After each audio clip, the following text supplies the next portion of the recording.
Hey guys, welcome back to the Sleep Atlas. Tonight, we're wandering into one of those stories that sits somewhere between history and myth, the kind that makes textbooks squirm but conspiracy theorists cheer. We're talking about the Anunnaki, the ancient gods of Mesopotamia, the so-called Great Ones, whose names have echoed for thousands of years. Now, before you picture little green men zipping around in flying saucers, let's be clear. The Anunnaki weren't dreamt up by modern sci-fi. They were very real to the people of ancient Mesopotamia, the Sumerians, Akkadians, Babylonians, and Assyrians, who lived their entire lives believing these beings were watching, judging, and occasionally meddling in their affairs. These gods weren't distant. They weren't serene. They were moody, demanding, and sometimes alarmingly human in their behavior. But here's the twist. In the last few decades, the Anunnaki have been rebranded, plucked out of their ancient temples and repackaged as spacefaring engineers who supposedly created humanity.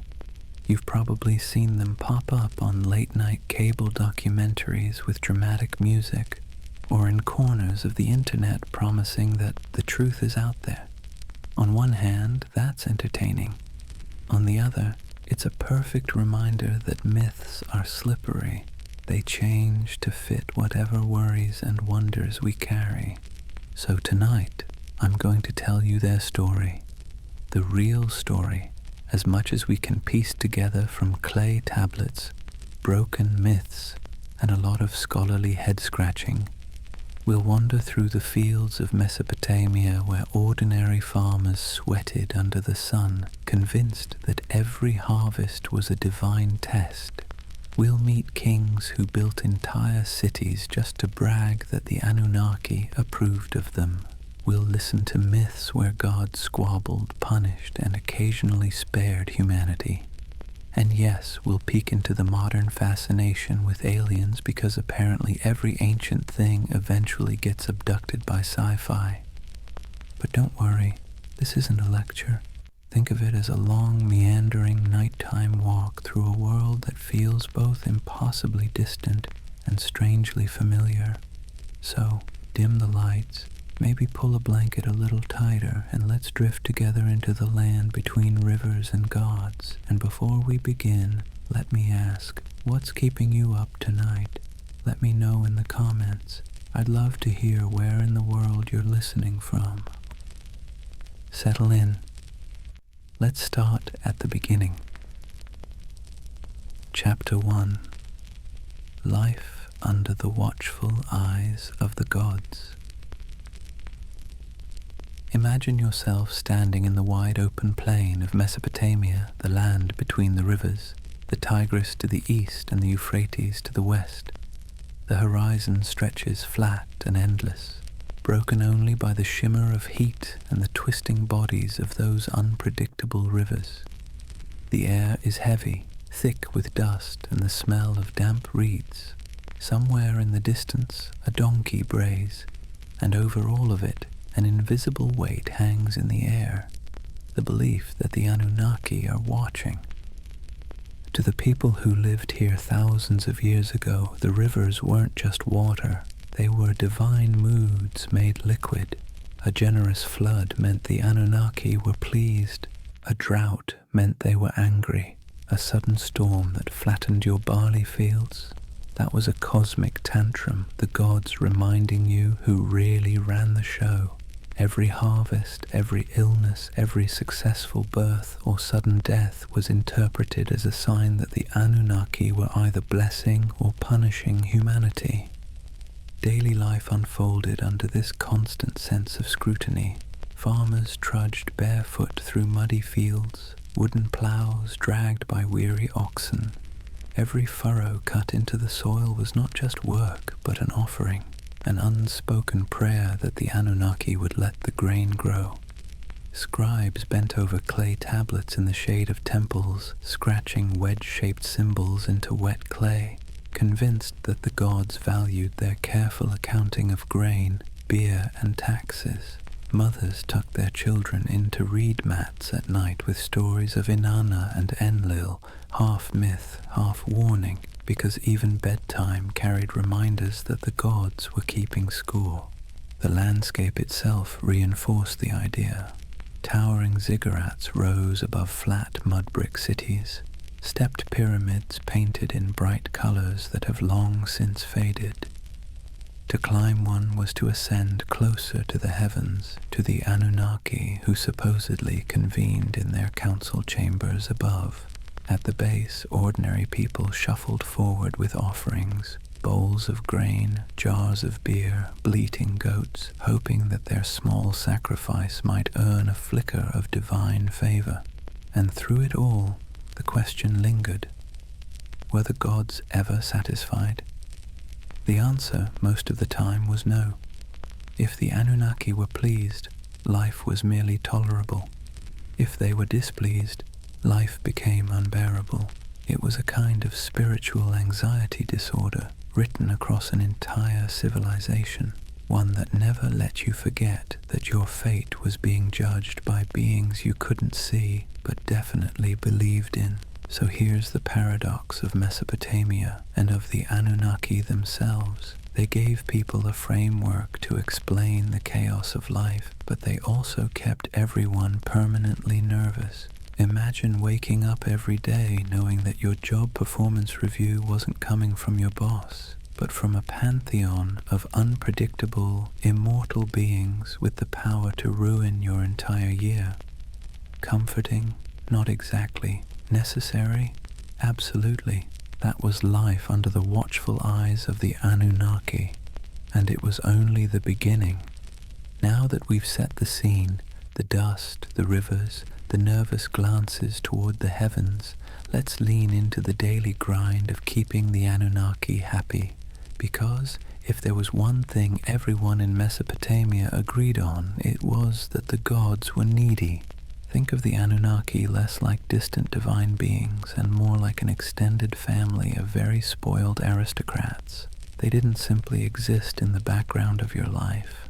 They were treated as if they lived right there in the city with you, lounging in temples that were really more like mansions stocked with food, drink, and endless attention.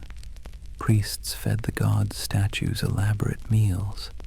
They clothed them in fine garments. They bathed them, sang to them, and even tucked them into bed at night with rituals designed to assure the gods that yes, they were adored. And here's the kicker: the gods didn't actually eat the food, wear the clothes, or drink the beer. The priests did. But in the logic of the time, that was the point.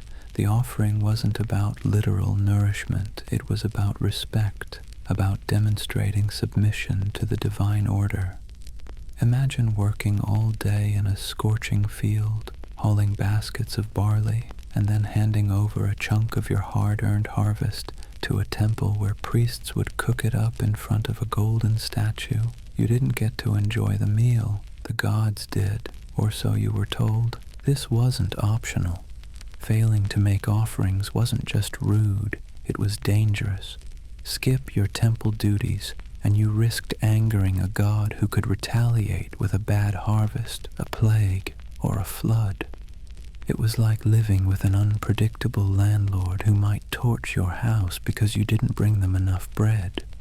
And so, day after day, people dragged their grain, their livestock, their jars of beer, and their prayers into the temple courtyards, hoping the divine egos were stroked enough to leave them in peace.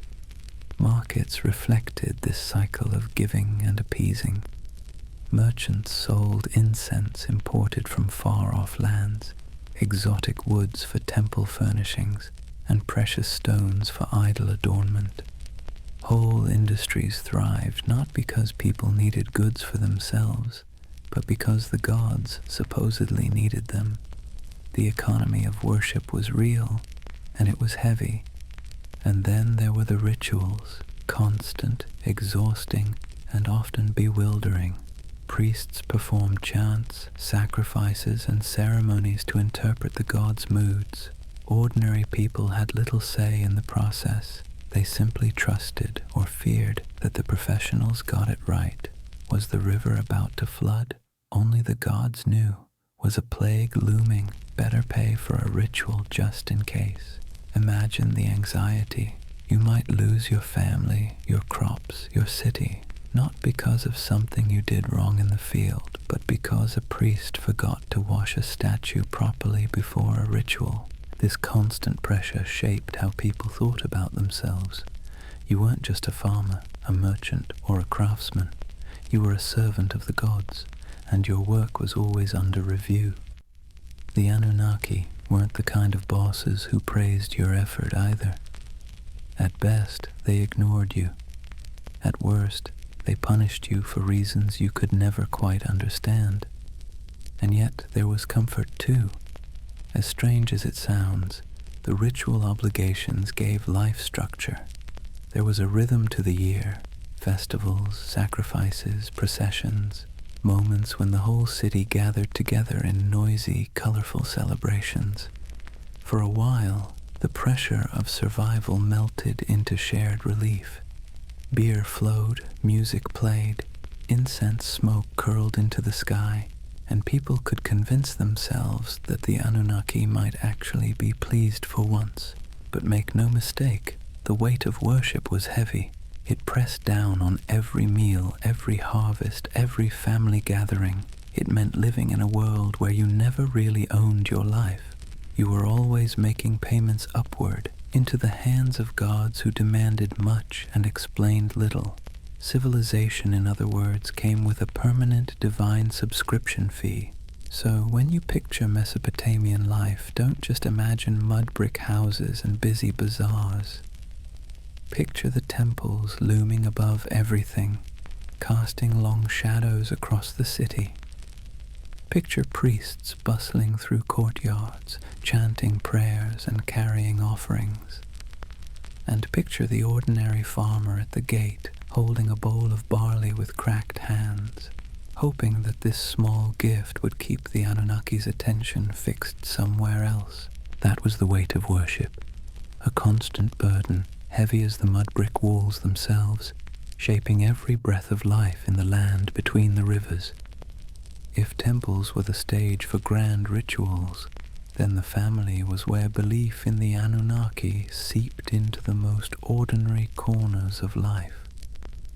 From the moment you were born in Mesopotamia, you were wrapped in layers of tradition, law, and stories that all reminded you. The gods were watching, and you had better behave. Picture a household, mud brick walls enclosing a small courtyard with reed mats laid out for sitting and sleeping. The air smells faintly of cooking grain, sheep dung burned for fuel, and maybe onions sizzling in oil if the family was lucky enough to afford them. Life here was simple, cramped, and endlessly repetitive.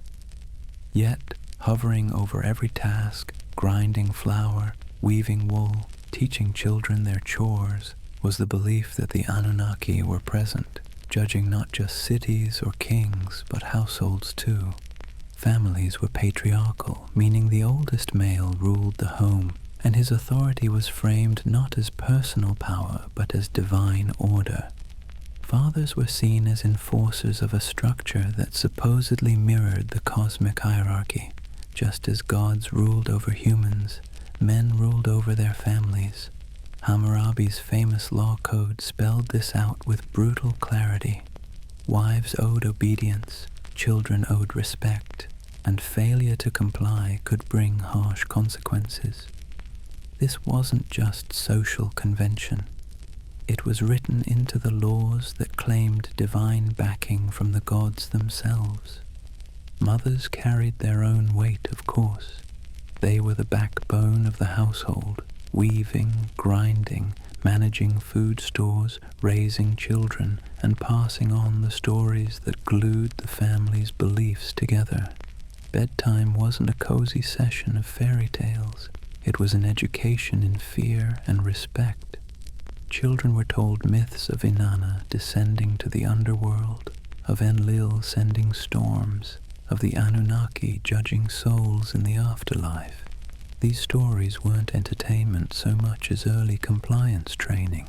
The message was clear: live properly or the gods will notice. Children's lives reflected this constant training. Boys learned the family trade early, whether that meant trudging in the fields, selling goods in the marketplace, or, if you were very lucky, scratching cuneiform signs into clay tablets under the harsh eye of a schoolmaster. Girls learned weaving, cooking, and managing the household, roles that prepared them to keep the rhythm of worship alive in the next generation. Even play wasn't free of divine oversight. Children carved little clay figurines of gods and heroes used in games that blurred the line between fun and reverence. Faith wasn't just whispered in prayers, it was baked into family rituals. Before meals, small offerings of grain or beer might be set aside for the household gods. Amulets were hung by doorways to ward off demons. Protective charms shaped like little snarling figures were placed in bedrooms, especially near infants. Birth itself was wrapped in ritual. Women prayed to Ninhursag, goddess of fertility, to protect mother and child, while midwives muttered incantations to keep evil spirits away. From the very first breath, life was understood as a fragile gift, one that could be snatched away if the Anunnaki weren't appeased. And here's the thing, families weren't just private units, they were miniature reflections of the larger city and its hierarchy. Just as kings claimed authority from the gods to rule nations, fathers claimed authority from the gods to rule homes. The same logic that justified empires justified bedtime discipline. Civilization and family structure grew up hand in hand, each reinforcing the other, all under the Anunnaki's restless gaze. Of course, within this strict system there were still moments of warmth. Picture a mother teaching her daughter how to weave, her hands guiding the thread through the loom. Picture a father showing his son how to plant barley, pressing the seeds into the soil with calloused fingers. Picture siblings squabbling in the courtyard, stealing figs, chasing each other until their laughter echoed against mud brick walls. These were human moments, timeless and familiar, lived out under the shadow of divine expectation. So when you think of Mesopotamian families, don't imagine cozy equality or freedom of choice. Imagine order, hierarchy, and obligation, structured from the top down, from the Anunnaki themselves to the smallest child in the household. Family wasn't just family, it was a rehearsal for serving the gods, and every story told at bedtime, every offering laid out at a threshold, every whispered prayer before sleep reinforced the same lesson. The Anunnaki were always listening. That was family and faith in ancient Mesopotamia, woven so tightly together that you couldn't separate one from the other. Home was never just home. It was a microcosm of the cosmic drama played out every day under the eyes of gods who demanded order, loyalty, and obedience. If Mesopotamian families carried the rhythm of worship in their courtyards, then the cities themselves thundered with it. The soundscape of Mesopotamia wasn't just donkeys braying or merchants shouting. Woven through the daily hum was an undercurrent of sacred noise, constant reminders that the Anunnaki were never far away. Imagine walking barefoot across the packed dirt streets of Ur or Uruk, the air heavy with heat and dust. The first thing you'd notice rising above the chatter of the marketplace is chanting, long, steady voices carrying from the temple courtyards.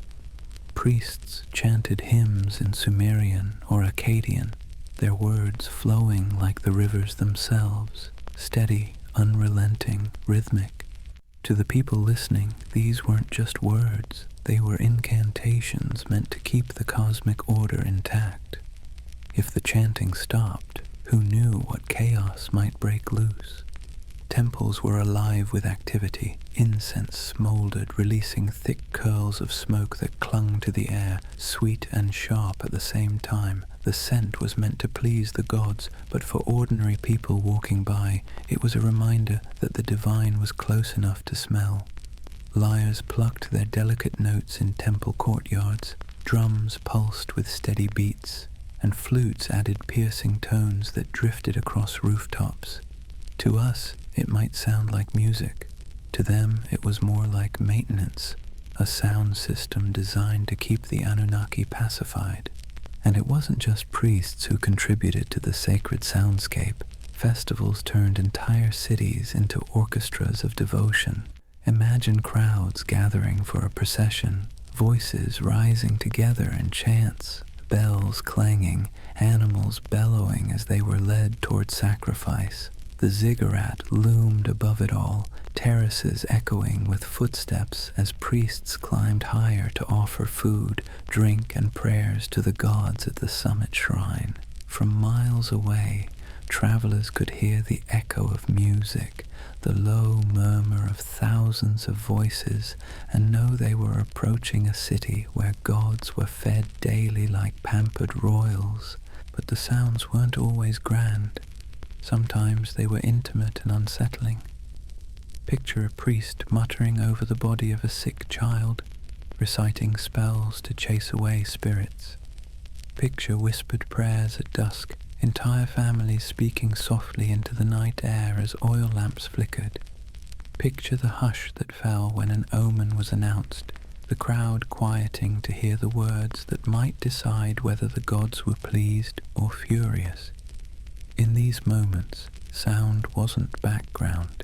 It was the bridge between humans and the Anunnaki. The irony is that these sounds, sacred chants, booming drums, whispered prayers, blurred together with the noise of the city. A donkey braying outside a temple, a merchant shouting about his wares as priests sacrificed a goat, children laughing while incense smoke rose into the sky. The sacred and the ordinary overlapped constantly, like two melodies played at the same time. For Mesopotamians, there was no separation between daily life and sacred life. Every sound was part of the same chorus, one directed at keeping the gods content. So, when you imagine Mesopotamia, don't just picture silent ruins or dusty tablets in a museum. Picture a city alive with sound, chanting voices echoing from ziggurats, music rising from temples, prayers whispered in homes, markets buzzing with life.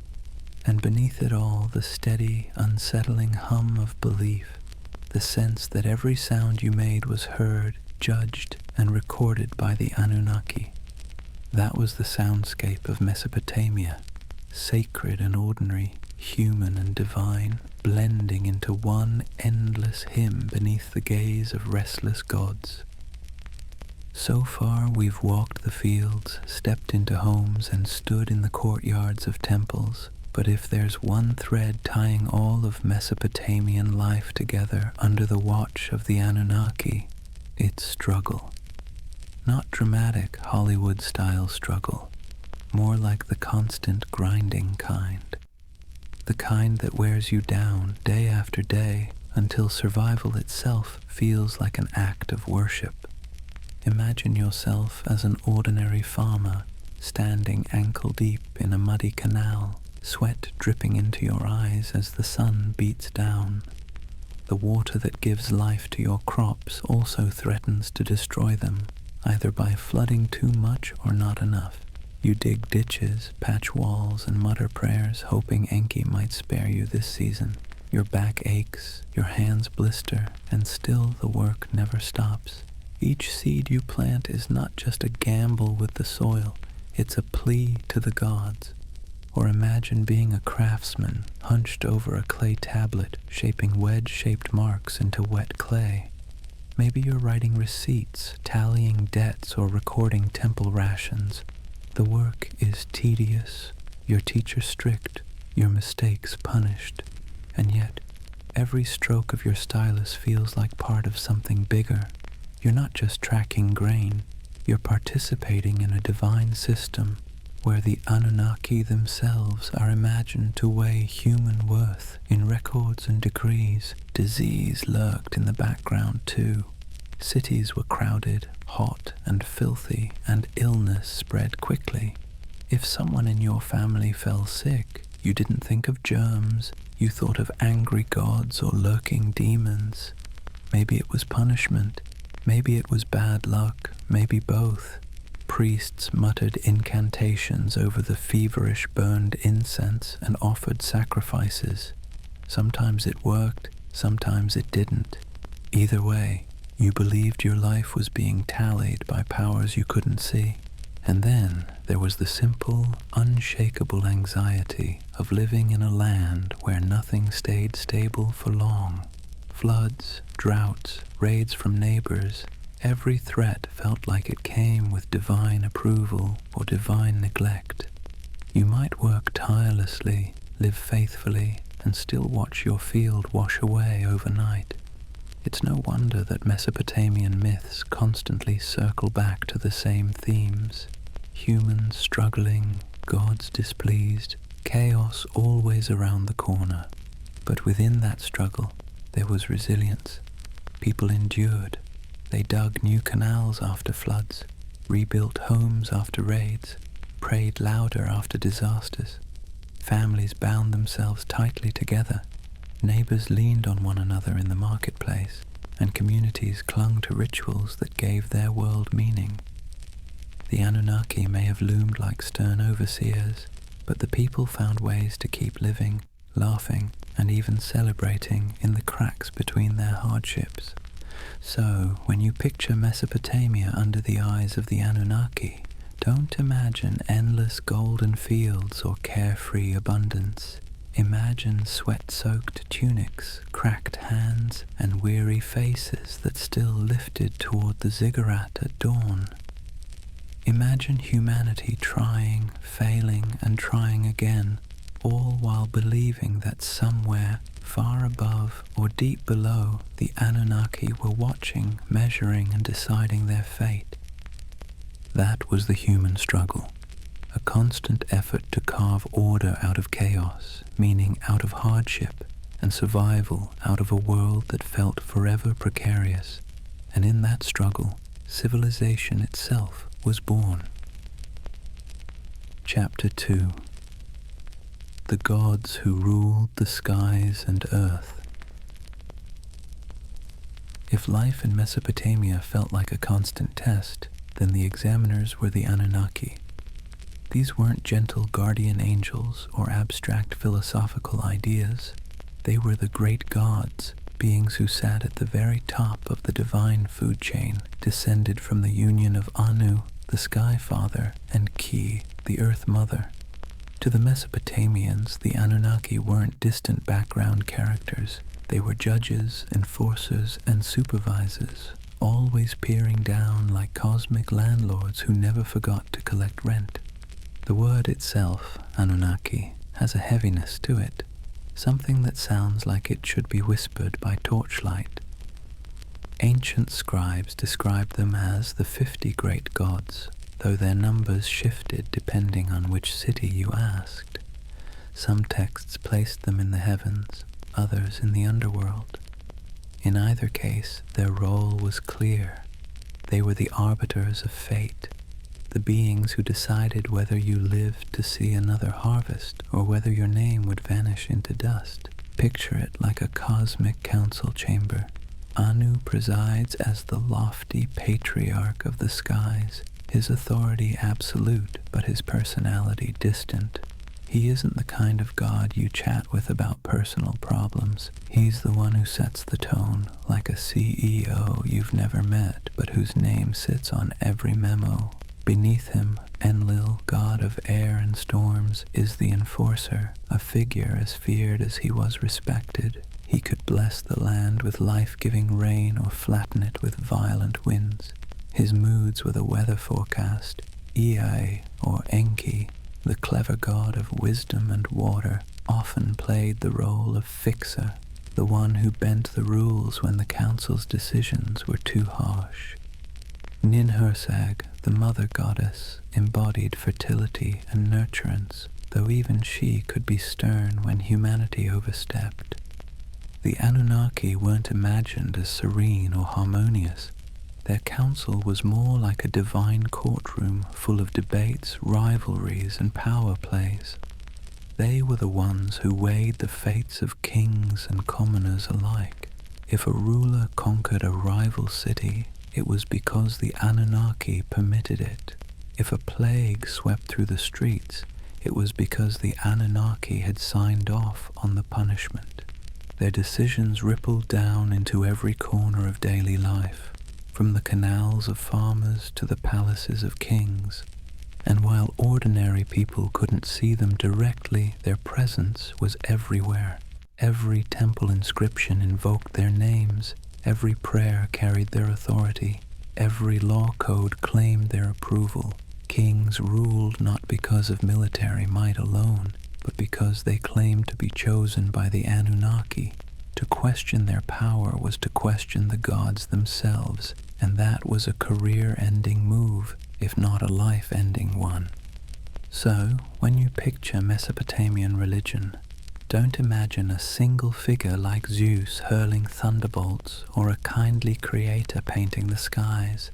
Imagine a boardroom full of moody, powerful beings, each with their own agenda, each wielding immense influence over humanity. Some offered guidance, some unleashed terror, and all demanded constant recognition. The Anunnaki were both the architects and the auditors of civilization, and their signatures were stamped on everything that survived from Mesopotamian life. They weren't just gods in stories. They were the living framework of reality, the background hum of existence. And under their watchful eyes, humanity took its first halting steps into what we call civilization. If the Anunnaki were the great gods of Mesopotamia, then their stories were the epic sagas that gave life meaning, and frankly, kept people both entertained and terrified. These weren't bedtime tales meant to lull you to sleep. They were cautionary dramas about power, mortality, and what happens when you cross the wrong god on the wrong day. Take Inanna, also known as Ishtar, the goddess of love, war, and everything messy in between. Her most famous story is the descent into the underworld. Imagine her striding into the shadowy realm ruled by her sister Ereshkigal, queen of the dead. But there's a catch. At each of the 7 gates she passes through, she must remove an item of clothing or jewelry. By the time she arrives before her sister, she's stripped bare, not just physically, but of her power and protection, and the Anunnaki, acting as judges in the underworld, condemn her. She's struck down, lifeless, and the world above begins to wither without her presence. Only through divine trickery and intervention does she return, but not without a price. Her lover, Dumuzi, is dragged down to take her place for part of the year. It's a story about death and rebirth, about the cycles of fertility and decay, but also about how even the mightiest goddess isn't immune to the stern judgments of the Anunnaki. Then there's Enlil, the god of storms, whose power was as unpredictable as the weather he ruled. In one tale, he decides humanity has become too noisy. Seriously, that was their crime, just existing too loudly, and pushes for their destruction. You can imagine a farmer shaking his head at this, muttering, "We break our backs in the sun, and still the gods complain we're too chatty." But it wasn't just petty annoyance. The Anunnaki gathered as a council to decide humanity's fate, and their verdict carried the weight of life and death. Enki, the god of wisdom and water, often acted as a counterbalance. He was the sly one, slipping humanity a lifeline when the other gods turned cruel. He whispers secrets to mortals, helps heroes survive floods, and generally makes sure that civilization doesn't collapse entirely under the divine equivalent of poor management. His rivalry with other Anunnaki, especially when their decrees seemed harsh, created the tension at the heart of many myths. Without him, the stories would end a lot sooner, usually with humanity wiped off the map. The Anunnaki didn't just sit around in myths as background figures. They were portrayed as active enforcers of cosmic law. They're described as judges in the underworld, weighing the souls of the dead. They show up in tales as the arbiters of fate, determining whether kings succeed or fall. To the Mesopotamians, this wasn't abstract philosophy. It was how the universe worked. The Anunnaki weren't just on the stage. They were the directors, the critics, and occasionally the executioners. And then, of course, there's the divine drama. Rivalries, betrayals, and power grabs weren't unique to human kings. The Anunnaki mirrored the squabbles of earthly rulers. They fought, negotiated, sulked, and occasionally unleashed chaos on a cosmic scale. Every myth reinforced the idea that the universe was not run by serene, detached beings, but by temperamental gods with very human flaws. So, the mythic storylines of the Anunnaki weren't simple tales. They were the scripts by which Mesopotamians understood their place in the world. When you planted your crops, you remembered Inanna's descent. When storms raged, you muttered prayers to Enlil. When you needed a glimmer of hope, you looked to Enki. These stories explained why life was fragile, why the gods were fickle, and why survival always felt like it balanced on the edge of divine whim. If Mesopotamian myths were the great campfire stories of their day, then the Epic of Gilgamesh was the full-length box set, multi-season, full of drama, cosmic cameos, and the occasional existential crisis. And tucked into this saga, just behind the swagger of Gilgamesh himself, you find the fingerprints of the Anunnaki. They weren't the stars of the show, but they were always present, quietly pulling strings, stamping judgments, and reminding humanity who was really in charge. Gilgamesh, king of Uruk, is portrayed as 2/3 divine, 1/3 human. A math equation that somehow worked in Mesopotamian mythology, but would make your high school algebra teacher sweat. Despite his divine heritage, he still lived under the gaze of the Anunnaki. His strength, his ambition, even his arrogance, all of it was tolerated but not entirely unchecked. The Anunnaki weren't about to let one man, no matter how mighty, get away without consequences. Take his quest for immortality. After the death of his companion Enkidu, Gilgamesh is swallowed by grief, staring mortality in the face. And in that grief, he sets out to find Utnapishtim, the Mesopotamian Noah, the one mortal granted eternal life after the great flood. But here's the twist. Utnapishtim's story is inseparable from the Anunnaki. It was they who decreed the flood to wipe out humanity, annoyed once again by our collective noisiness.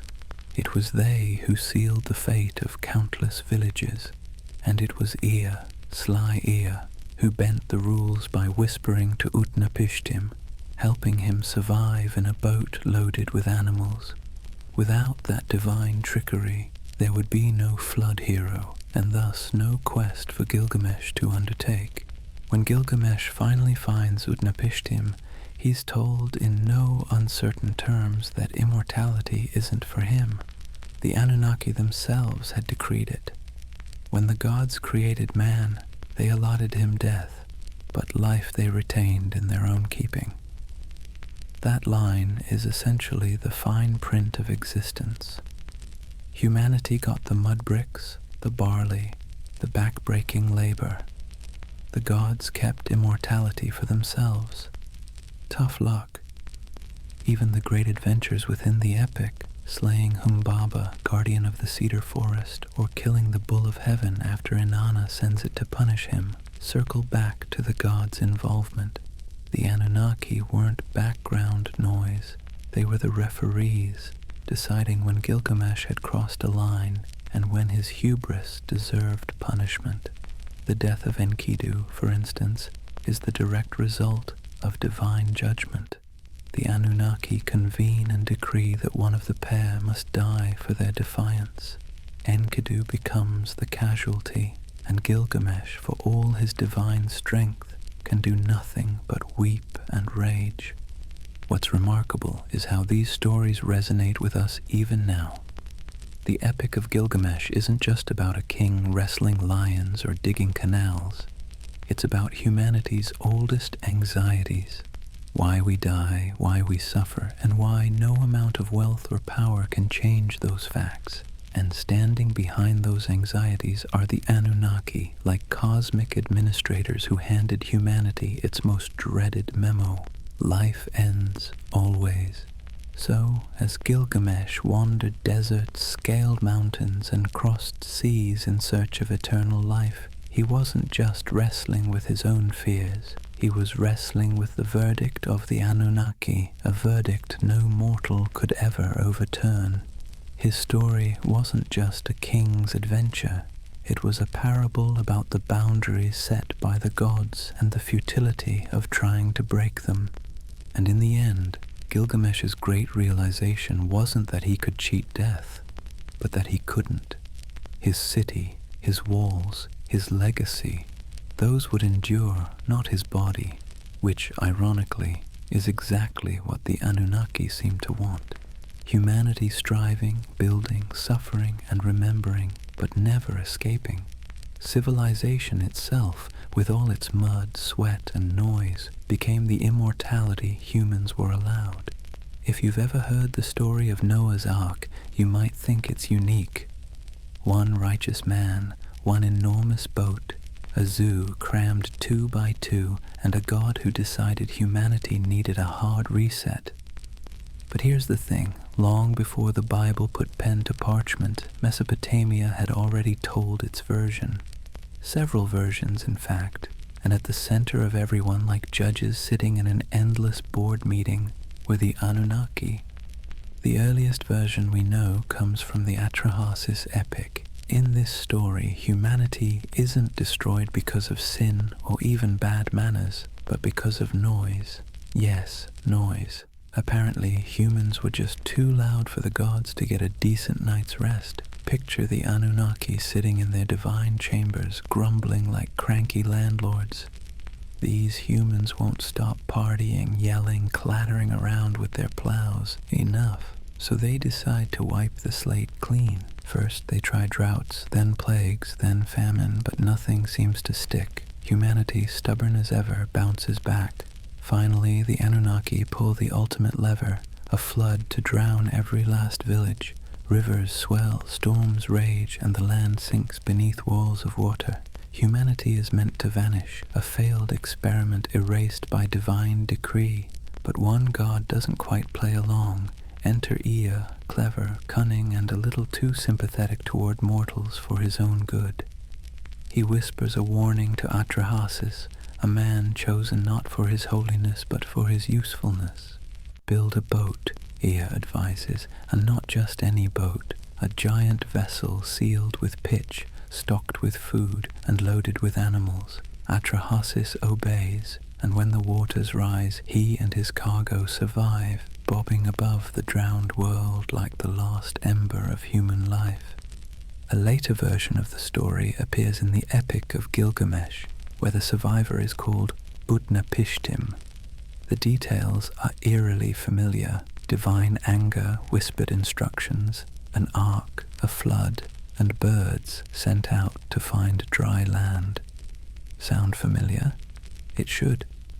The echoes between these Mesopotamian tales and the later biblical flood story are too strong to ignore.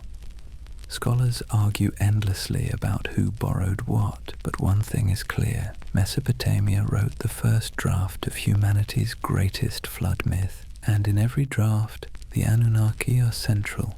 They sit in council, they bicker about humanity's fate, and when the floodwaters finally cover the land, they're portrayed in almost comic relief, huddled together, terrified by the very storm they unleashed. Some tablets even describe them as starving, deprived of the offerings that humans usually provided. Without people bringing bread, beer, and incense, The gods themselves were suddenly cut off. The flood, in other words, was as inconvenient for them as it was catastrophic for us. The flood stories reveal something essential about how Mesopotamians saw the Anunnaki, as powerful but flawed, terrifying but needy. They could annihilate the world on a whim, yet still panic when their own survival was threatened. They were less like all-knowing deities and more like moody overlords with too much power and not enough foresight. For the people who told these stories, the message was clear. Humanity existed at the mercy of forces it could never control. Floods could sweep away entire harvests overnight. Droughts could starve villages. Life was precarious, fragile, and unfair. By embedding those anxieties into myth, the Mesopotamians made sense of the chaos. The Anunnaki weren't just random forces of nature. They were personalities you could bargain with, flatter, or, if you were lucky, find an ear to outwit on your behalf. And maybe that's why the flood myth has lasted so long. It resonates with the most basic human fear, that everything we've built, everything we've struggled for, can be washed away in an instant.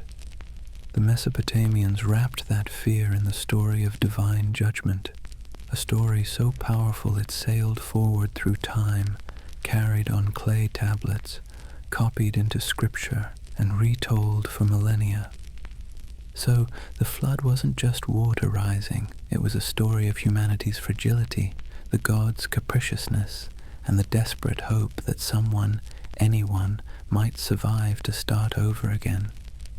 If you've ever sat through a corporate meeting where everyone jockeys for credit, interrupts each other, and tries to outdo the boss, congratulations, you already understand Mesopotamian divine politics.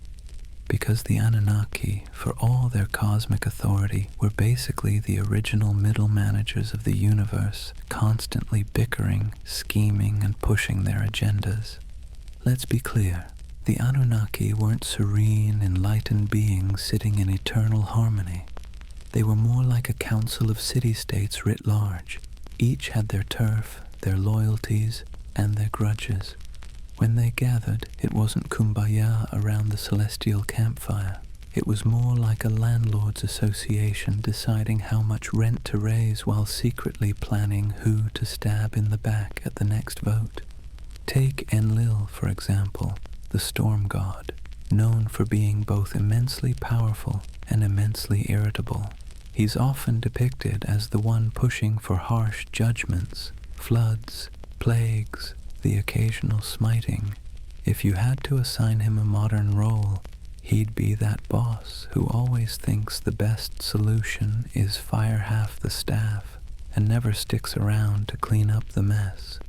Then you've got Ea, or Enki, the god of wisdom and water, who often played the role of the office saboteur. Whenever Enlil wanted to wipe out humanity, Ea would sneak behind his back, whispering to mortals like Atrahasis or Utnapishtim. He wasn't rebellious enough to stage a coup, but he was crafty enough to bend the rules.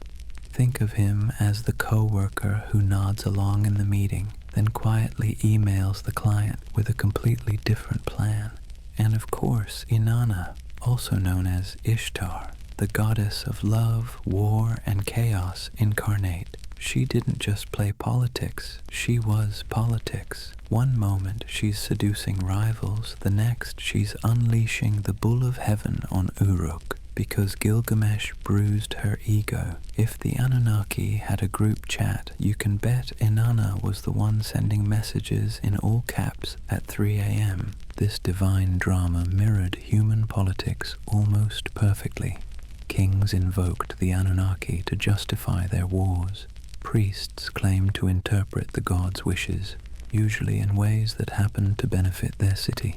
When two cities fought, it wasn't just about irrigation canals or trade routes. It was framed as their gods battling too. The human squabbles were just the earthly reflection of celestial office politics. What's fascinating is that the Anunnaki weren't portrayed as flawless rulers. They were prone to jealousy, anger, and terrible decision-making. They punished entire populations for petty grievances. They feasted on offerings while mortals starved. They demanded loyalty, but offered little security in return. Sound familiar? That's because the people who invented these myths knew exactly what it felt like to live under rulers who acted the same way. The gods were a cosmic mirror of their kings, only with bigger egos and the ability to drown the world when annoyed. And yet this chaos wasn't just accepted, it was baked into the worldview. For Mesopotamians, the divine council was messy because life was messy. The Anunnaki didn't represent a utopia, they represented reality, unpredictable, unfair, and exhausting, but also the only system anyone knew. So the next time you picture Mesopotamian religion, don't imagine calm temples and peaceful hymns. Picture a smoky back room, gods arguing over humanity's fate, each angling for influence while pretending to act for the greater good. That was the drama of divine politics, and it shaped every flood, famine, and fleeting moment of human survival. Chapter 3: Myths, Mysteries, and Alien Theories. Before we dive into modern theories about aliens with laser beams building ziggurats, let's ground ourselves in how the people of Mesopotamia themselves actually understood the Anunnaki. Because for them, these weren't space visitors or sci-fi saviors. They were the very fabric of existence. The Anunnaki were the great gods, descended from Anu, the sky, and Ki, the earth. They weren't casual background deities. They were the stern judges, the cosmic accountants of fate. Picture them sitting on a celestial council bench, scribbling down humanity's behavior like the universe's first HR department, except the performance reviews were terrifyingly final. They decided who lived, who died, and how the world ticked. But here's the twist. They weren't abstract. They were woven into every corner of daily life. A farmer digging an irrigation canal didn't just worry about weeds or floods. He worried about whether the Anunnaki were pleased with his offering of grain. A merchant weighing silver in the bazaar wasn't just concerned about fair trade. He wondered if the gods of fate were tallying his honesty. The Anunnaki weren't far away. They were breathing down your neck in every deal, every harvest, every storm cloud on the horizon. Temples were their houses, but also their workplaces. Priests acted as caretakers, feeding the statues daily meals, dressing them in embroidered garments, and bathing them in ritual purity. Imagine treating a carved stone figure as if it were your very picky, very powerful roommate who might throw a tantrum if dinner was late. That's the relationship Mesopotamians had with their gods, equal parts reverence and anxiety. The Anunnaki's role stretched beyond the fields and temples. They were tied to fertility, justice, and even the underworld. In some myths, they sit as judges in the realm of the dead, weighing the shadows of human lives like bureaucrats processing endless paperwork. Not exactly a comforting image, but then again, Mesopotamian religion wasn't about comfort. It was about explaining a world that was dangerous, unpredictable, and constantly shifting.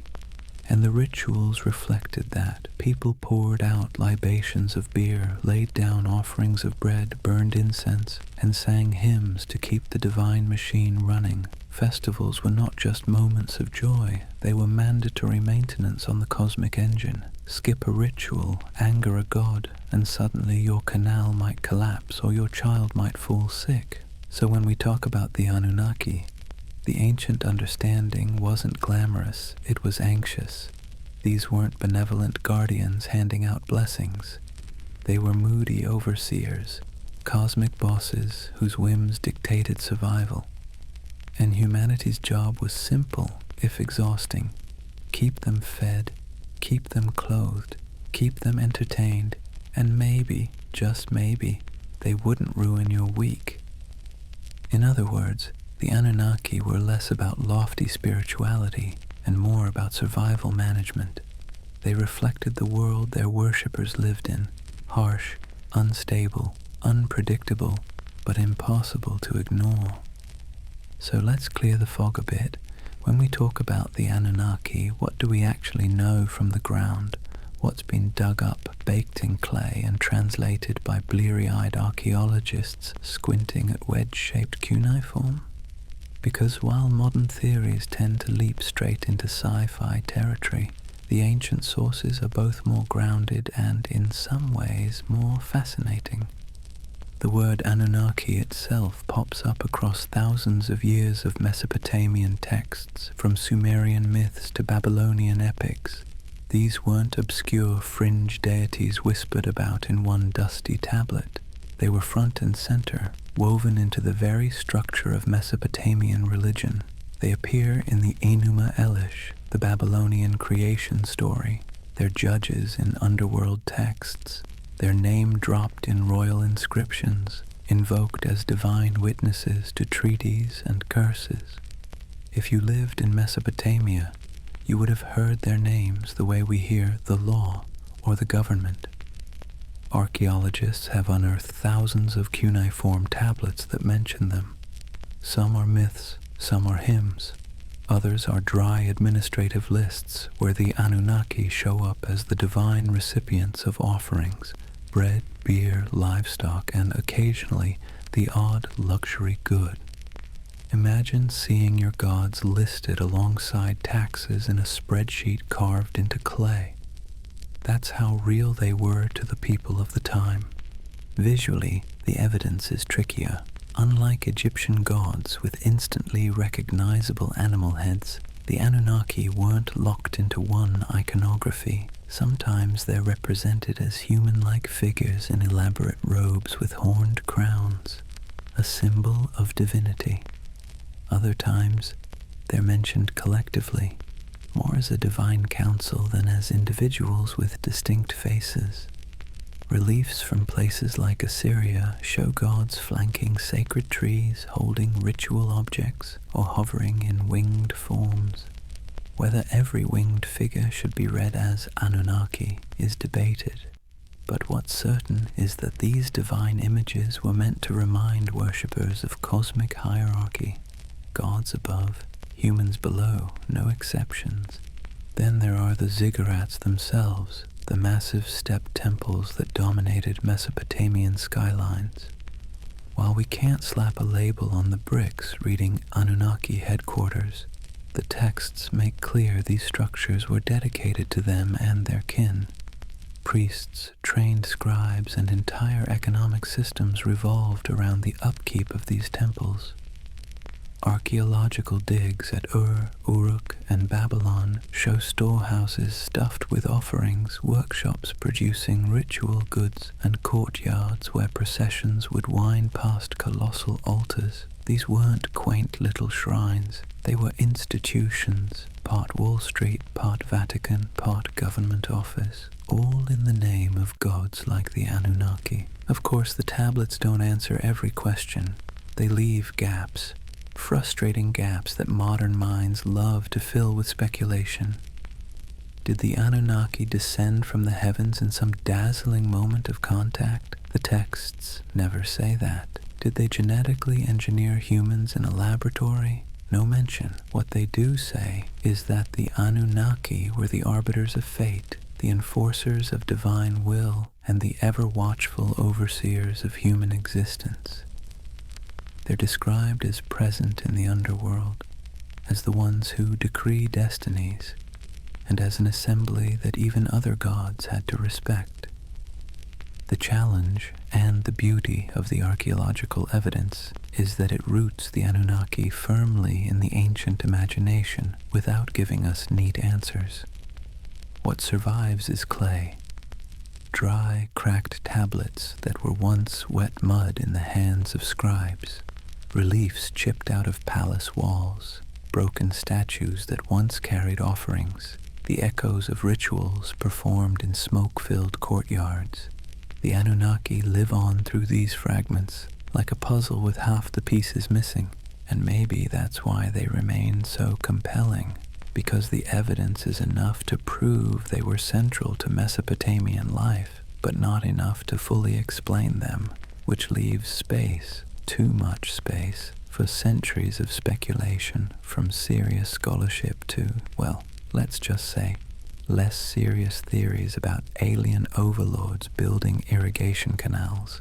Now, here's where things take a sharp turn from dusty tablets to late-night cable television. For thousands of years, the Anunnaki lived quietly in broken clay fragments and forgotten ziggurats. Then the 20th century rolled around, and suddenly they were recast as cosmic engineers from another star system. The gods of the underworld became astronauts, and the myths of Mesopotamia were rebranded as ancient history's greatest cover-up. The name most associated with this reimagining is Zecharia Sitchin, a writer who in the 1970s published a series of books claiming that the Anunnaki weren't just gods. They were extraterrestrials from a mysterious 12th planet he called Nibiru. According to his interpretation of Sumerian texts, these beings came to Earth hundreds of thousands of years ago, mined gold to repair their failing atmosphere, and genetically engineered humanity as a labor force. Essentially, humans are the original interns in someone else's cosmic business plan. Sitchin's books sold like hot bread in a Mesopotamian market. They tapped into a cultural moment when UFOs, space exploration, and Cold War paranoia made alien narratives irresistible. His Anunnaki weren't just mythic figures. They were proof, he claimed, that our origins weren't entirely our own. The gods of Sumer weren't metaphors, they were visitors, technicians, and in some versions, slave masters. And conveniently, they promised to return someday, which gave the whole story a nice mix of biblical prophecy and sci-fi cliffhanger. From there, the Anunnaki leapt into popular culture. They became staples in documentaries, internet forums, video games, and conspiracy theories. You've probably seen them lurking in the background of the History Channel's Ancient Aliens, their horned crowns swapped for astronaut helmets in digital recreations. They pop up in books arguing that ancient architecture, the pyramids, Stonehenge, Machu Picchu, was the handiwork of godlike beings with advanced technology. Never mind that the Sumerians never claimed their ziggurats were rocket launch pads. The imagery proved too enticing for modern imaginations. The Anunnaki as aliens theory has sticking power because it blends two irresistible ideas, that the gods were real and that humans didn't climb the ladder of civilization entirely on their own. It offers mystery, grandeur, and, let's be honest, a touch of flattery. Because if aliens engineered us, then clearly we're special, or at least somebody's favorite experiment. Of course, historians and archaeologists roll their eyes hard enough to sprain something when these theories come up. There's no tablet that says, by the way, we came from planet Nibiru. There's no evidence of spaceports in Ur or genetic labs in Babylon.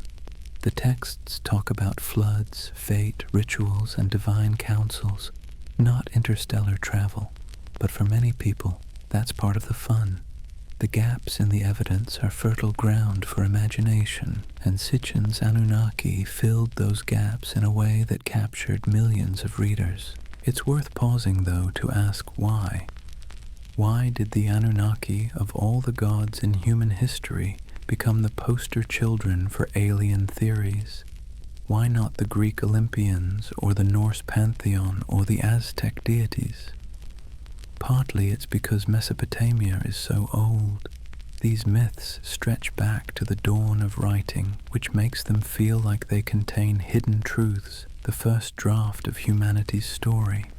And partly it's because the Anunnaki were always portrayed as remote, judgmental overseers, an image that lends itself easily to the idea of superior beings from elsewhere. So, In the modern imagination, the Anunnaki have been rebranded, no longer just the moody gods of grain and flood. They're star travelers, geneticists, and absentee landlords of Earth. Whether you buy it or not, you have to admit, it's a heck of a career change for a bunch of ancient underworld judges. So, let's weigh the scales. On one side, we have archaeologists with dirt under their fingernails, carefully piecing together tablets baked 5,000 years ago. On the other, we have modern storytellers claiming the Anunnaki were gold mining astronauts with a taste for human DNA. Which side is right? Well, that depends on whether you prefer your history served with clay dust or with tinfoil hats. First, the debunking side.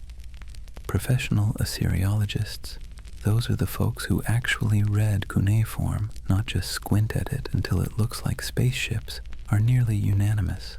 The alien Anunnaki theory has no basis in the texts. The tablets describe gods with human emotions, divine councils, underworld judges, and mythic battles. They don't describe rocket launches, orbiting planets, or genetic splicing. The so-called translations used by Sitchin and his followers are, to put it gently, extremely creative. Imagine reading a cookbook, ignoring the ingredients list, and deciding it's actually a secret guide to time travel. That's about the level of scholarship we're talking about. Historians also point out that Mesopotamian myths are not unique in describing gods coming from the heavens or shaping humanity. Nearly every culture personified natural forces, storms, floods, fertility, death as divine beings. The Anunnaki fit neatly into this pattern. Their role as overseers of fate and cosmic order makes sense in a world where rivers could make or break your survival overnight. They were not literal engineers from outer space. They were metaphors dressed in horned crowns. And yet, here's where the believing side makes its case, not necessarily because the evidence is strong, but because the allure is irresistible. People love mysteries. We love the idea that official history only tells part of the story, and we especially love the idea that ancient civilizations had secrets we can barely comprehend. The Anunnaki as aliens theory scratches all those itches. It takes the gaps, the missing pieces in the archaeological record, and fills them with rockets, DNA labs, and interstellar empires. And let's be honest, the official scholarly version isn't exactly sexy. The Anunnaki were stern gods who oversaw the underworld and enforced cosmic order doesn't exactly sell 1 million paperbacks. The Anunnaki were aliens who built humanity as their labor force and promised to return. Now that gets you a book deal, a History Channel interview, and a lifetime supply of conference invitations. What's fascinating is how both sides talk past each other. Scholars insist, rightly, that there's no evidence for aliens. Believers insist, also rightly in their own way, that the mysteries of Mesopotamia leave plenty of room for speculation. And between those poles, the Anunnaki themselves sit in silence, their names carved into clay, waiting for us to argue over them. Maybe that's the real takeaway here. Not whether they were gods, judges, or astronauts, but the fact that the Anunnaki are still sparking debate thousands of years later. They're still being reinterpreted, reshaped, and reimagined to suit the anxieties and fascinations of every age, whether that's Bronze Age farmers worrying about floods, or modern readers worrying about aliens in the night sky. So are they aliens? Almost certainly not. Are they fascinating? Absolutely. And in the end, whether you lean on the side of clay tablets or cosmic spaceships, you're participating in the same tradition the Mesopotamians started, using stories to make sense of a world that always feels a little bit out of our control. Here's the thing, whether you side with the cautious archaeologists or the ancient astronaut crowd, one fact is undeniable. The Anunnaki have staying power. Thousands of gods have come and gone, their names forgotten, their temples reduced to rubble. But somehow the Anunnaki still loom in our imagination, stubbornly refusing to fade. Why? What is it about this particular group of deities that continues to haunt us? Part of the answer lies in timing. The Anunnaki belong to the very earliest chapters of human history. When we talk about them, we're not just talking about some late add-on to mythology. We're talking about gods that walked hand in hand with the invention of writing, cities, and law. They're baked into the foundations of civilization itself. To imagine them is to imagine the dawn of human organization, when the rules of existence were still being scribbled on clay for the very first time. That alone gives them an aura of primordial authority. Another part is their personality. Unlike distant creator gods who retreat into the heavens after making the world, the Anunnaki were meddlesome. They judged, they punished, they demanded offerings. They were nosy landlords of human destiny, constantly keeping score. And let's be clear, that resonates because it feels familiar. Who hasn't felt like life is governed by forces beyond your control, demanding rent, setting impossible rules, and punishing you when you fall short? The Anunnaki embody that eternal human anxiety that someone powerful is watching and that your fate is never entirely your own. Then there's the modern twist. Once writers like Sitchin recast them as aliens, the Anunnaki slipped neatly into our age of science fiction. Suddenly they weren't just gods in dusty temples, they were interstellar overlords, genetic engineers, perhaps even visitors who might return. That storyline dovetails perfectly with our cultural obsessions, UFO sightings, government cover-ups, the dream that humanity's origin story has a cosmic footnote. The Anunnaki became flexible enough to serve both the skeptic and the dreamer, the scholar and the conspiracy theorist. But maybe the deepest reason they captivate us is because they stand at the intersection of myth and mystery. They are ancient enough to feel weighty, mysterious enough to feel open-ended, and human enough to feel relatable. They bridge the gap between the world we know and the world we suspect might exist just beyond our understanding. Whether as gods, symbols, or aliens, the Anunnaki invite us to ask big questions about control, destiny, and the possibility that humanity isn't entirely steering its own ship. And so they linger on broken tablets in dusty museums, on the shelves of UFO bookstores, in memes, podcasts, video games, and documentaries. They've outlived the cities that once worshipped them, and they'll probably outlive our own stories too, because the Anunnaki aren't just gods of the underworld, they're gods of imagination, and that, in the end, might be the only immortality any deity truly needs. Chapter 4. Legacy, Splendor, and Echoes in Time. If you were a Mesopotamian king, life wasn't just about managing crops or worrying about canal maintenance.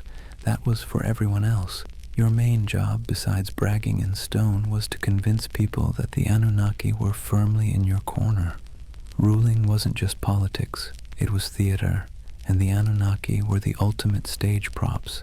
Step into the palace of a Babylonian ruler and look at the walls. Carvings show the king standing tall, flanked by divine symbols, winged discs, horned crowns, stars etched above his head. These weren't decorative doodles, they were bold advertisements. The message was simple: I don't just rule because I say so, I rule because the gods, the Anunnaki themselves, have given me the keys to the kingdom. If anyone dared question it, well, they weren't defying just a man, they were defying the cosmic order. Not exactly a comfortable position to be in. And then there were the temples. Massive ziggurats weren't simply for piety, they were political assets. kings poured resources into these towering mud brick staircases to heaven, dedicating them to the Anunnaki as if they were paying off a divine mortgage. Each new level added, each gleaming brick was another way of saying, "See how devoted I am." Clearly the Anunnaki love me more than the guy ruling next door. Priests, of course, benefited handsomely from this arrangement, receiving offerings, land, and workers, all in the gods' names. Kings and priests together formed a kind of divine PR firm, endlessly reminding everyone that their power flowed straight from above. Rituals, too, were carefully choreographed to spotlight this connection. The king might be shown pouring libations to a statue of a god or personally leading a festival procession. Behind him trailed nobles, musicians, soldiers, and ordinary citizens, all participants in a drama where the king was both actor and messenger. The Anunnaki's presence was invoked at every step, their supposed approval stamped onto the very structure of civic life. Of course, it wasn't all incense and hymns. Kings also invoked the Anunnaki in their darker pronouncements. Inscriptions often came with curses attached. Whoever defaces this monument, may the Anunnaki destroy his seed, wither his fields, and turn his name to dust. Nothing like a little cosmic threat to keep people from messing with your statues. The Anunnaki became both benefactors and enforcers, tools for rulers to extend their grip long after their actual armies had gone home. To the elite, the Anunnaki were less distant deities and more political allies. Their approval justified expansion, conquest, and the construction of monumental architecture. Their names adorned treaties, their authority sealed laws, and their imagined presence loomed over courts and councils. Ordinary Mesopotamians might have seen the Anunnaki as stern judges of fate, but for kings they were a brand, one you invested in heavily because without it, your power was just another mud brick palace waiting to crumble. And so when you think of Mesopotamian splendor, banquets with honey cakes and music, dazzling gates covered in glazed brick, kings reclining in luxury, remember that every goblet raised was, at least on paper, raised in honor of the Anunnaki. The gods were everywhere, woven into the very fabric of elite life, both as protectors and as the ultimate marketing department. Let's step outside the palaces for a moment and see how different life looked depending on where you stood in Mesopotamian society. Because while kings and nobles could commission inscriptions boasting about their cozy relationship with the Anunnaki, ordinary people experienced those gods in very different, far less glamorous ways. Start with the farmer. He rises before dawn, trudges barefoot through mud, and pours out a portion of his precious grain as an offering. That handful of barley might be the difference between feeding his family through the week or going hungry, but the ritual isn't optional. The Anunnaki need to be kept happy, or at least not too angry, and so sacrifices are made. For him, the gods are stern overseers whose moods swing with the floods, the plagues, and the weather. His prayers are not about glory or legacy. They are desperate petitions for rain, for healthy crops, for the survival of his children. Now step into the temple courtyard. Here, priests oversee elaborate offerings, roasted lamb, beer poured into bowls, incense rising in aromatic clouds. Nobles and kings show up too, parading gifts of gold and silver, dedicating massive feasts in the gods' names. On the surface, it looks like everyone is worshipping the same deities, but the scale is entirely different. Where the farmer gives a clay bowl of bread, the king gives an entire bull. Where the laborer prays for enough water to survive the season, the ruler prays for divine sanction to conquer a neighboring city. Same gods, very different wish lists. And that's the irony. The Anunnaki were invoked as protectors of the entire community, yet the experience of worship was stratified. For the elite, ceremonies doubled as political theatre. A grand feast for the gods also reminded the crowd who had the wealth to host it. Statues clothed in embroidered robes weren't just signs of piety, they were signs of power, gifts only rulers could afford to lavish. The gods, in other words, could be co-opted into a luxury brand. For ordinary people, the relationship was more anxious, even exhausting. You lived in constant fear of offending the divine, often through mistakes you didn't even understand. Did you skip a ritual unknowingly? Did a bad dream mean you had angered a god? The Anunnaki were less symbols of splendor and more reminders of how small, fragile, and vulnerable your life was. While kings used the Anunnaki to justify authority, you used them as insurance, however unreliable, against catastrophe. So picture the contrast. In the palace, banquets lit by oil lamps, honey cakes dripping with syrup, nobles reclining as musicians play, the king raising a jeweled cup to the gods. In the commoner's home, a dim reed fire, a bowl of barley porridge, children sleeping on mats while parents whisper prayers that the river won't flood that night. Both acts are framed as honoring the Anunnaki, but the emotional reality could not be more different. And yet, this inequality was accepted because it was dressed in the language of religion. If the Anunnaki had chosen to bless the king with riches, then clearly the king deserved it. If a farmer struggled, well, perhaps he had failed to please the gods properly. Religion became the great explainer of inequality, smoothing over cracks by wrapping them in divine will. The gods, it seemed, loved hierarchy just as much as kings did. That divide between the opulence of elite worship and the bare-bones devotion of ordinary people reveals something profound about Mesopotamian civilization. The Anunnaki weren't just deities of the skies and underworld. They were instruments of power woven into the daily grind of survival for some and the dazzling spectacle of glory for others. Nothing lasts forever, not even gods. For centuries, the Anunnaki dominated Mesopotamian imagination. They judged in the underworld, presided in temples, and loomed over every prayer, curse, and clay tablet. But slowly, quietly, they began to fade, not because people suddenly stopped believing in gods altogether, far from it, but because new powers, new empires, and new religions rolled in, sweeping the old names into the shadows. It began with conquest. Mesopotamia was never an isolated bubble. It was a crossroads where Persians, Greeks, and eventually Romans stamped their own cultures onto the land. Each wave of rulers brought new pantheons, new rituals, and new myths. The Anunnaki, once the unquestioned arbiters of fate, were slowly blended, reshaped, or outright replaced. A Babylonian might once have whispered prayers to Inanna or Enlil, but by the time of the Persians, attention shifted toward Ahura Mazda. Later, under Hellenistic influence, Greek gods elbowed their way into local imagination, blending awkwardly with the old Mesopotamian figures.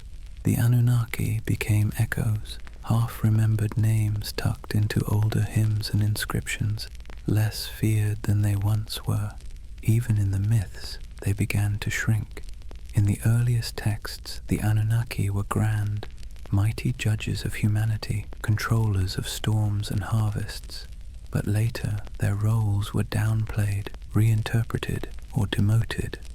Some became minor underworld deities, their names appearing only in lists or rituals, stripped of personality. Others were absorbed into the identities of more dominant gods like Marduk, who rose to prominence in Babylon. It's as if the divine stage grew crowded, and the Anunnaki were pushed to the background, while new stars took the spotlight. Part of their decline came from the simple fact that memory is fragile. Myths were preserved on clay tablets, but those tablets broke, crumbled, or were buried under centuries of dust. Without scribes constantly rewriting and teaching them, names slipped away, and when temples fell into ruin, when ziggurats melted back into mud, the rituals that once kept the Anunnaki alive dissolved too. Gods require worshippers. Without daily offerings, songs, and fear, even the most intimidating pantheon becomes just a whisper in old stories. Yet their influence didn't vanish completely. Biblical writers remembered Babylon and its gods, often casting them as symbols of arrogance or oppression. Later cultures hinted at shadowy beings who sounded suspiciously like the Anunnaki, stern judges, watchful figures, half-remembered echoes of older myths. But their names, once shouted in temple courtyards, became faint murmurs in academic footnotes and archaeological reports. Imagine walking through the ruins of Ur or Babylon centuries after their decline. The great ziggurats are crumbling, reeds sprouting between broken bricks. Once bustling courtyards are silent save for the wind. The statues of gods are toppled or eroded, their once bright garments long since rotted. To stand there is to feel the silence of forgotten worship, a silence where the Anunnaki once thundered. And yet there's a strange comfort in that silence. Even the gods, it turns out, are subject to time. They too fade, replaced, rewritten.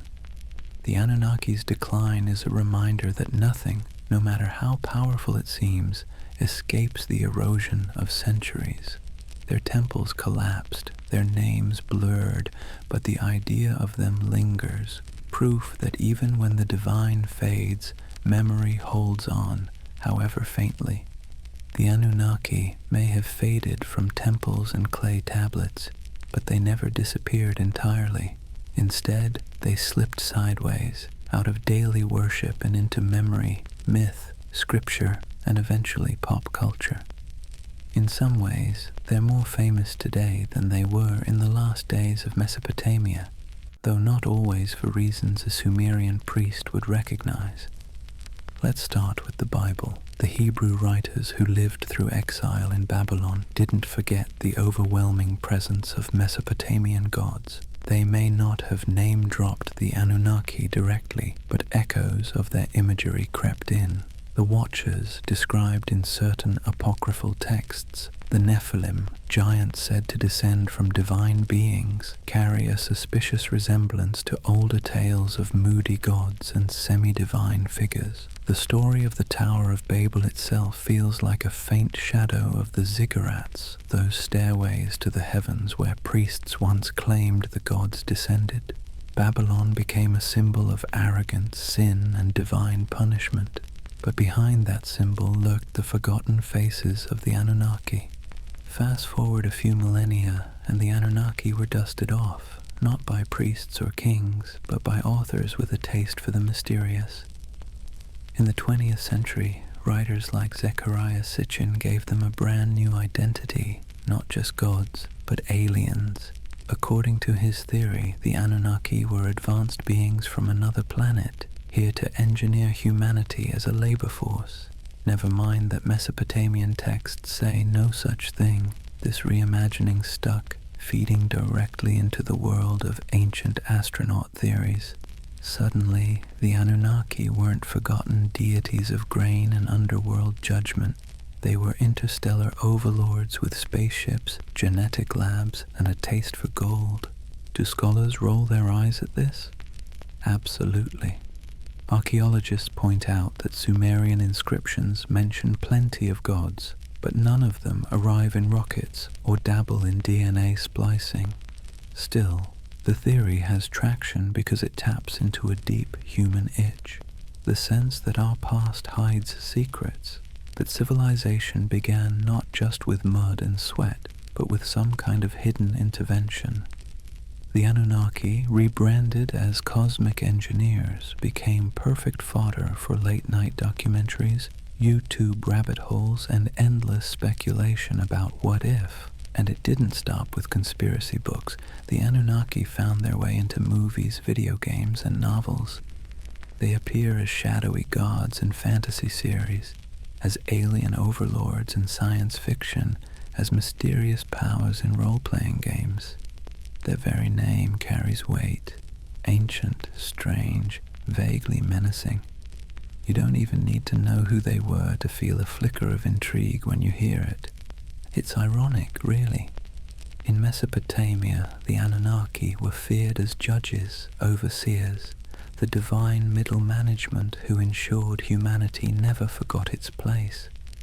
Today, they're debated in podcasts, plastered across memes, and occasionally turned into boss battles on a PlayStation screen. From temple chants to digital avatars, that's quite a career arc for a pantheon. But here's the bigger question. Why do they still haunt us? Why do people, thousands of years later, still turn to the Anunnaki as symbols of hidden knowledge, ancient power, or cosmic conspiracy? Maybe it's because they embody both sides of human imagination, the sacred and the strange, the myth and the mystery. They were never gentle gods. They were moody, demanding, unpredictable. In that sense, they feel closer to us than the serene, distant gods of later traditions. They remind us of a time when the divine was messy, imperfect, and perhaps a little terrifying. And in that imperfection, they remain endlessly fascinating. So whether you see them as forgotten deities, misunderstood myths, or interstellar overlords with questionable management skills, the Anunnaki endure.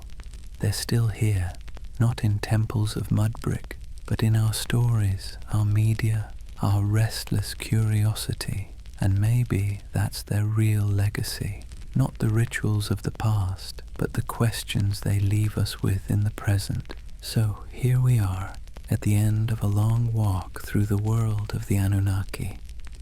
From their thunderous presence in Mesopotamian temples to their quiet afterlife in pop culture, they have proved to be more than just forgotten gods. They are a mirror of how humans explain the unexplainable, manage fear, and weave stories to make sense of chaos.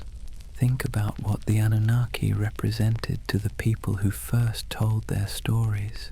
They were the ones who judged the living and the dead, who decided whether floods would come, who weighed the worth of humanity day after day.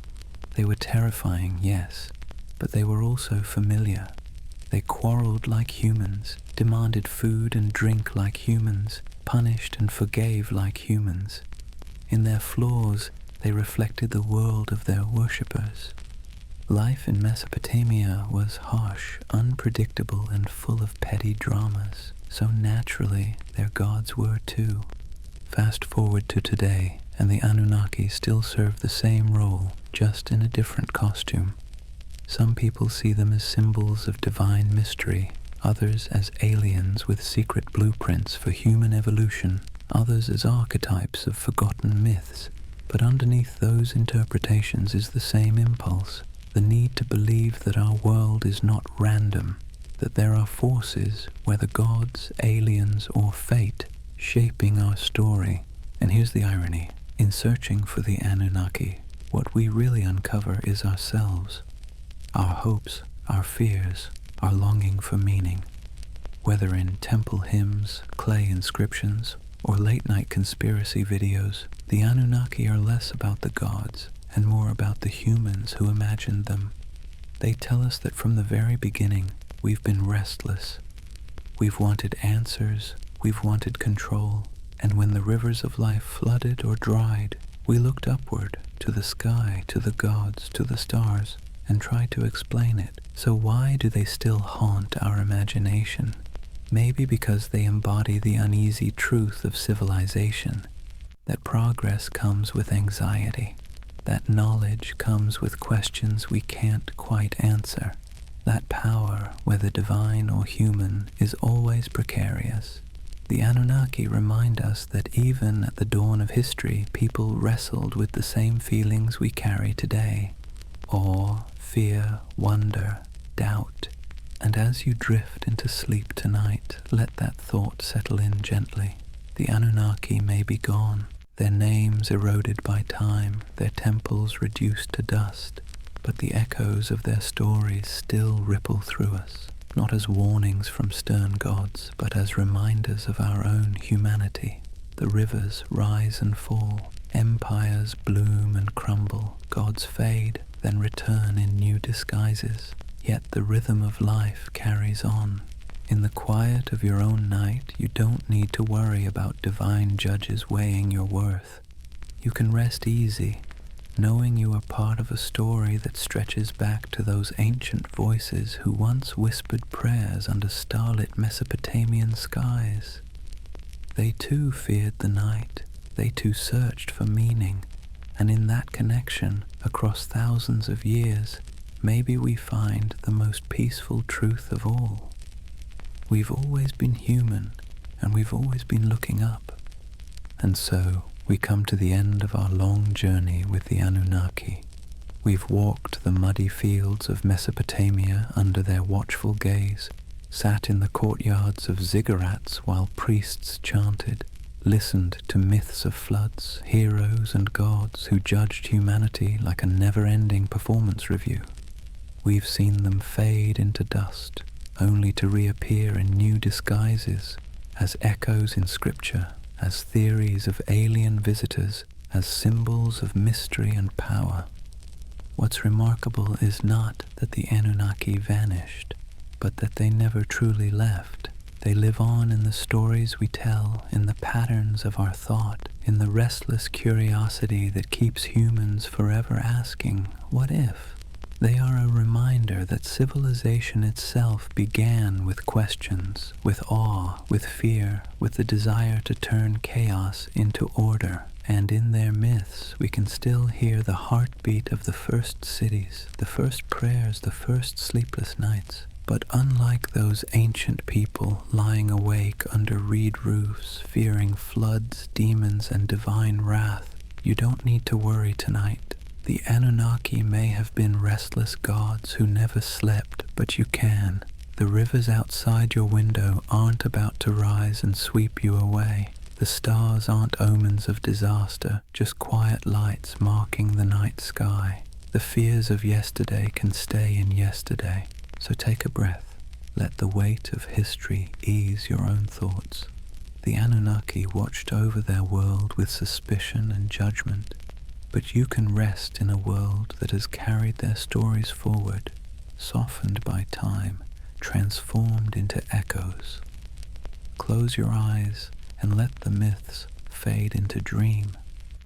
The gods may never have slept, but tonight you can. Good night.